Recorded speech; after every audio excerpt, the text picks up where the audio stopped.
తాకట్లో ఉన్న మీ బంగారాన్ని విడిపించి ఆ రోజు ఆన్లైన్ రేటుకి కొంటాం. Sharma gold company. శ్రీమాత్రే నమః. ప్రస్తుతం మనం ఉన్నాము శ్రీ శ్రీ శ్రీ ఆనంద శివకామేశ్వరి సన్నిధానంలో. మనతో పాటు ఉన్నారు మాతాజీ శ్రీ శ్రీ శివకామేశ్వరి ఆనందమయ్య అమ్మ. అమ్మతో మాట్లాడదాం. అమ్మ నమస్కారం. శ్రీమాత్రే నమః అమ్మ. శ్రీమాత్రే నమః. అమ్మ సన్నిధిలో కూర్చుంటే భలే ప్రశాంతంగా ఉంటుంది కదా, అవునమ్మా. ఆవిడ ఉన్నట్టుగానే. అవును. అమ్మ ఎన్నో సందేహాలు అయితే. ఇప్పుడు సంక్రాంతి తర్వాత వచ్చేటువంటి పండగలు అనాలా, తిథులు అనాలా, వీటి మీద కూడా చాలా మంది ప్రశ్నలు అడుగుతూ ఉన్నారు. మేము ఇంట్లో ఎలా చేసుకోవాలండి ఏమైనా విధానాలని. అందులో ముఖ్యంగా 18వ తారీఖు సంక్రాంతి అవుతుండగానే వస్తున్నటువంటిది ఇది అమావాస్య. అవును. పుష్య అమావాస్య. ఇది చొల్లంగి అమావాస్య అని అంటూ ఉంటారు కదమ్మా. మరి ఈ అమావాస్య విశిష్టత ఏంటి, విధిగా అందరూ ఆచరించవలసింది ఏంటి? అమావాస్య అనగానే కాస్త దూరం, ఆ రోజు ఏం చేయొద్దు, ఏం స్టార్ట్ చేయొద్దు, ఇలాంటి ఆలోచనలే ఉంటాయి. కానీ అసలు ఈ అమావాస్య విశిష్టత ఏంటి, ఏ పనులు చేయాలి, ఏవి చేయకూడదు, ఏమన్నా పరిహారాలు ఏమన్నా చేసుకోవచ్చా, దేనికి చేసుకోవాలి? తప్పకుండా తెలియజేస్తానమ్మా. సుమన్ టీవీ వీక్షిస్తున్న ప్రేక్షకులందరికీ శ్రీమాత్రే నమః. చొల్లంగి అమావాస్య.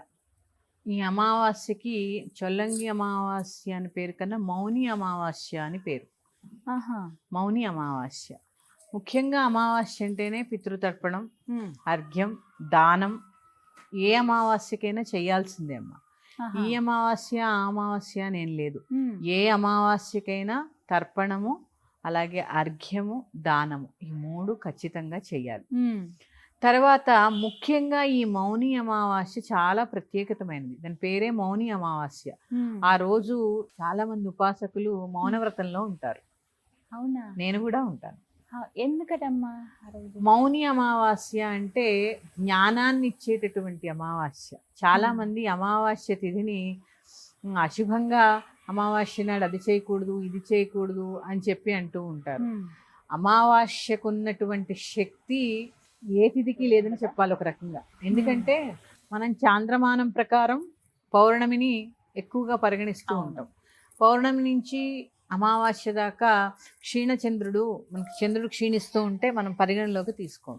కానీ సూర్యచంద్రులు ఇద్దరూ కూడా మనకు అవసరమే కదా. ఖచ్చితంగా ఏ తిథి చెడ్డదని ఏం లేదు. ప్రత్యేకంగా మాలా ఉపాసనలో ఉన్న వాళ్ళకి అన్ని తిథులు ఆవిడే.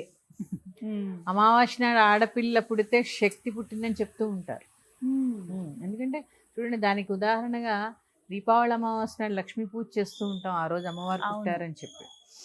ఇలా ఈ అమావాస్యకి మామూలుగా అమావాస్య అంటేనే ప్రత్యేకమైనది. ఇంకా ప్రత్యేకత ఏ తిథిల్లోనూ చేయలేని అమావాస్య నాడు పితృతర్పణం, చక్కగా పెద్దల పేరు చెప్పి స్వయం పాకం ఇవ్వడం, ఇవన్నీ కూడా ప్రతి అమావాస్యకి చేసుకోవచ్చు. ఈ అమావాస్య నాడు ముఖ్యంగా చేసుకోవలసినది ఉపాసకులు లేదా అలవాటు ఉన్న వాళ్ళు చేసేది మౌనం. దీని పేరే మౌని అమావాస్య కదా.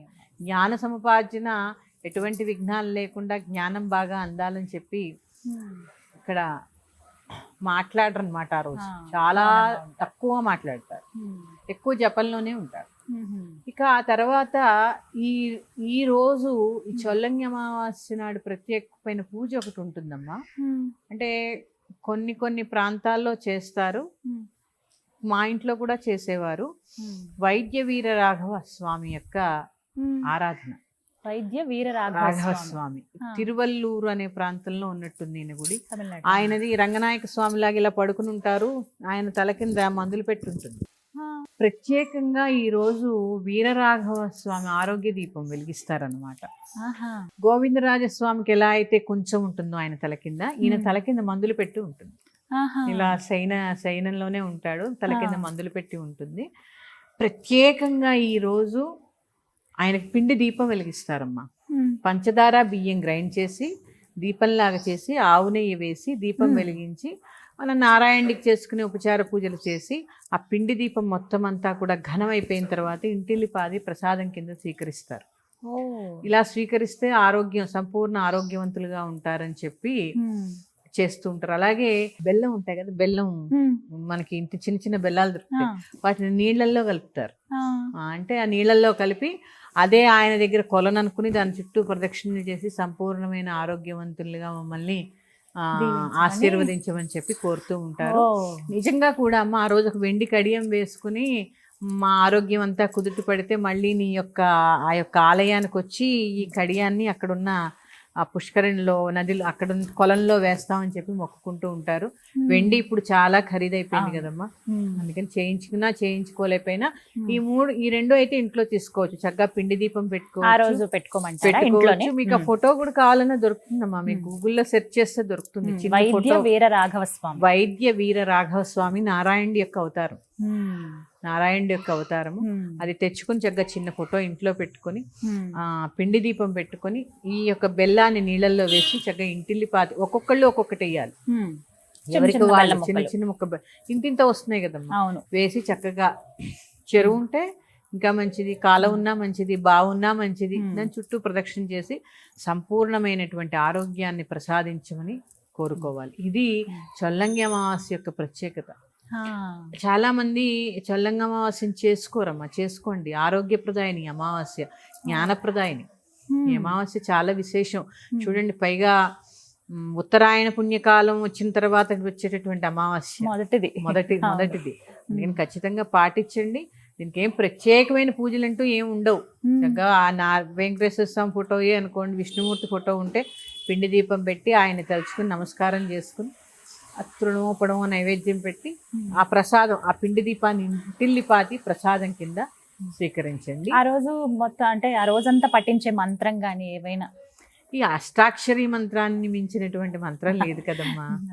అదే చూడండి, వైద్యో నారాయణో హరి, అంతే కదా. అందుకే చెప్పాను వైద్య నారాయణుడు అని. అంటే హరే ధన్వంతరి అయినా కూడా హరే కదమ్మా, ఆయన రూపమే కదా. ఆరోగ్యప్రదాయని ఆయనే కదా. అందుకే అక్కడి నుంచి చూడండి, సూర్యనారాయణుడు మాఘమాసం అంతా కూడా ఆదిత్య హృదయం, ఆరోగ్యాన్ని ప్రసాదించేటటువంటి మాసము. అక్కడి నుంచి తెల్లవారితే మాఘమాసం, అదంతా కూడా ఆరోగ్యాన్ని కోరుకుని చేసేటటువంటి కాలమే అదంతా. నేను ప్రత్యేకంగా ఈ రోజు ఇలాంటి పూజ చేసుకుంటే దీర్ఘకాలిక వ్యాధుల నుంచి కూడా ఉపశమనం లభిస్తుంది. ఒకసారి ఎవరైనా దీర్ఘకాలిక వ్యాధులు ఉన్న వాళ్ళు వెళ్ళి ఒక్కసారి దర్శనం చేసుకుని రండి అమ్మా. చేసుకుని వస్తే తప్పకుండా ఖచ్చితంగా ఉపశమనం లభిస్తుంది. అంత పవర్ఫుల్ టెంపుల్ అటు. అందుకని పాటించే ప్రయత్నం చేయండి. అంత దాకా వెళ్ళకపోయి నేను అక్కడ దాకా వెళ్ళలేదు కానీ ఇది మాత్రం చేస్తూ ఉంటాను. నేను చేసేదే మీకు చెప్పానమ్మా. పిండి దీపం వెలిగించుకోండి, వెలిగించుకుని ఆ వెలిగిన తర్వాత ఆ ప్రసాదాన్ని స్వీకరించండి. తర్వాత ఆ బెల్లం నీళ్ళల్లో వేసి దాని చుట్టూ ప్రదక్షిణ చేయండి. ఇది సరిపోతుంది. ఆ తర్వాత అమావాస్య కాబట్టి జపము, తర్పణము, దానము, పెద్దల్ని తలుచుకుని స్వయం పాకం ఇవ్వడము, అది మాత్రం చేయండి తప్పకుండా. ప్రతి అమావాస్యకి చేసుకోండి అమ్మా. పితృదోషాలని చెప్పి చాలా బాధపడిపోతూ ఉంటారు. అలా ఏవో పెద్ద పెద్ద పరిహారాలు చేసుకోలేని వాళ్ళందరూ కూడా ప్రతి అమావాస్యకి పితృతర్పణం, తర్వాత ఈ యొక్క స్వయం పాకం, పెద్దల పేరు చెప్పి స్వయం పాకం ఇవ్వడం కూడా చాలా ఉత్తమమైన పని. చక్కగా వివరించారమ్మా, ఎలా చేయాలి ఏమిటి అనేది. నమస్కారం. శ్రీమాత్రే నమః.